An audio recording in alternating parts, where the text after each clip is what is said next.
Les résultats et toute l'actualité du sport, chaque lundi dans votre émission Matinalement. Comme chaque lundi matin, nous parlons sport sur Style FM, vous le savez. Mais avant de retrouver vos principaux résultats sportifs du week-end, on va tout d'abord parler football américain. Pour cela, nous sommes par téléphone avec Rodolphe des Dragons de Poitiers. Rodolphe, bonjour.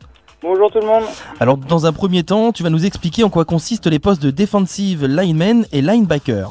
Voilà, donc la semaine dernière, on a vu tous les postes d'attaque, la semaine dernière, sur 2 semaines. Oui. Et cette année, on va s'attaquer à l'équipe de défense. Donc il y a une équipe d'attaque, une équipe de défense et une autre équipe que l'on verra plus tard. Donc les defensive linemen, ce sont les gros gabarits bien costauds, bien solides, qui se trouvent en face des offensive linemen. Donc ils ont pour objectif, ces defensive linemen, de mettre la pression sur le quarterback, donc celui qui lance la balle, pour tout simplement que le quarterback soit sous pression et des difficultés à lancer la balle. Donc ça, c'est lorsqu'il y a un jeu de passe. Et lorsqu'il y a un jeu de course, ces defensive linemen doivent, comme tous les défenseurs, essayer de plaquer le porteur de balle, ça va de soi.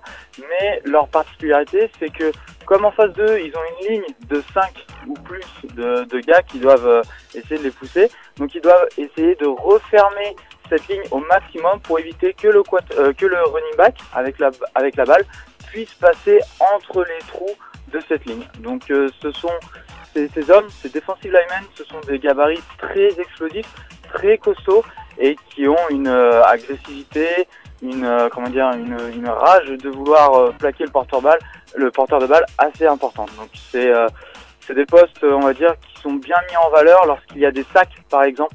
Je sais pas si on a où les sacs, c'est le quarterback qui se fait plaquer derrière sa ligne.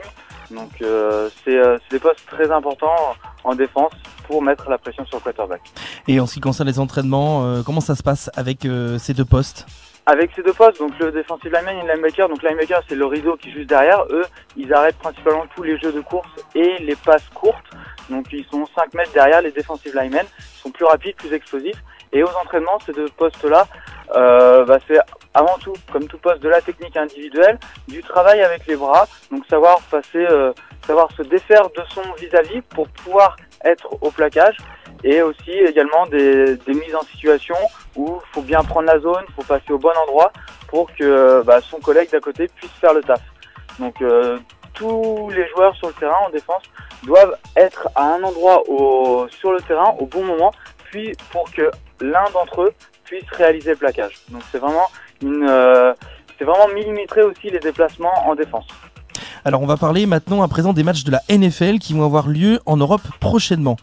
Oui, donc depuis 2007, on entend un peu plus parler de la NFL sur le continent européen, avec donc depuis 2007 des matchs de la NFL, donc le championnat on va dire national américain, celui qu'on entend partout. Il y a des matchs qui s'exportent sur le continent européen et plus précisément à Wembley, donc le stade de Londres. Donc il faut savoir que le stade de Wembley c'est 80 000 spectateurs, près de 34 bars, 688 points de nouveauté, donc c'est tout ce qui fait tourner le match au mieux, tout simplement. C'est un match de 2h30, plus le show et tout de la NFL. Donc là, cette année, il y a 3 matchs qui se sont déroulés. Donc il y en a eu un le 4 octobre, donc les Dolphins contre les New York Jets. Donc c'est la victoire des Jets. Et ce week-end, il y a eu également un autre match. Donc ce dimanche-là, c'était les Jacksonville Jaguars contre les Buffalo Bills.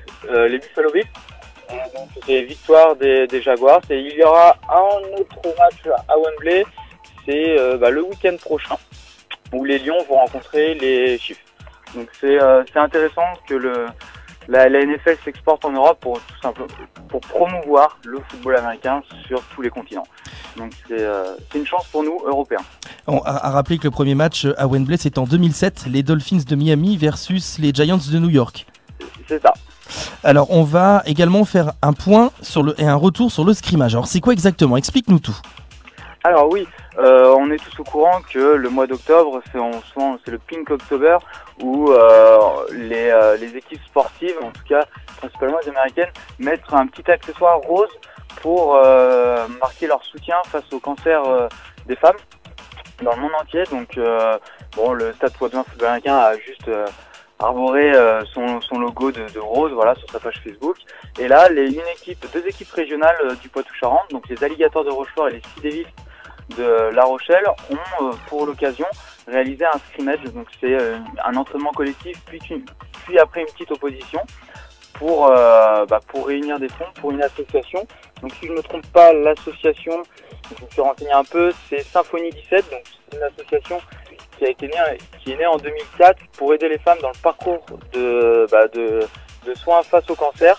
Donc c'est avant, pendant et après le cancer. Donc ce petit match entre ces deux équipes régionales a permis de récolter quelques fonds qui vont sûrement être reversés à Symphonie 17, donc les fonds qui ont été récupérés via la buvette.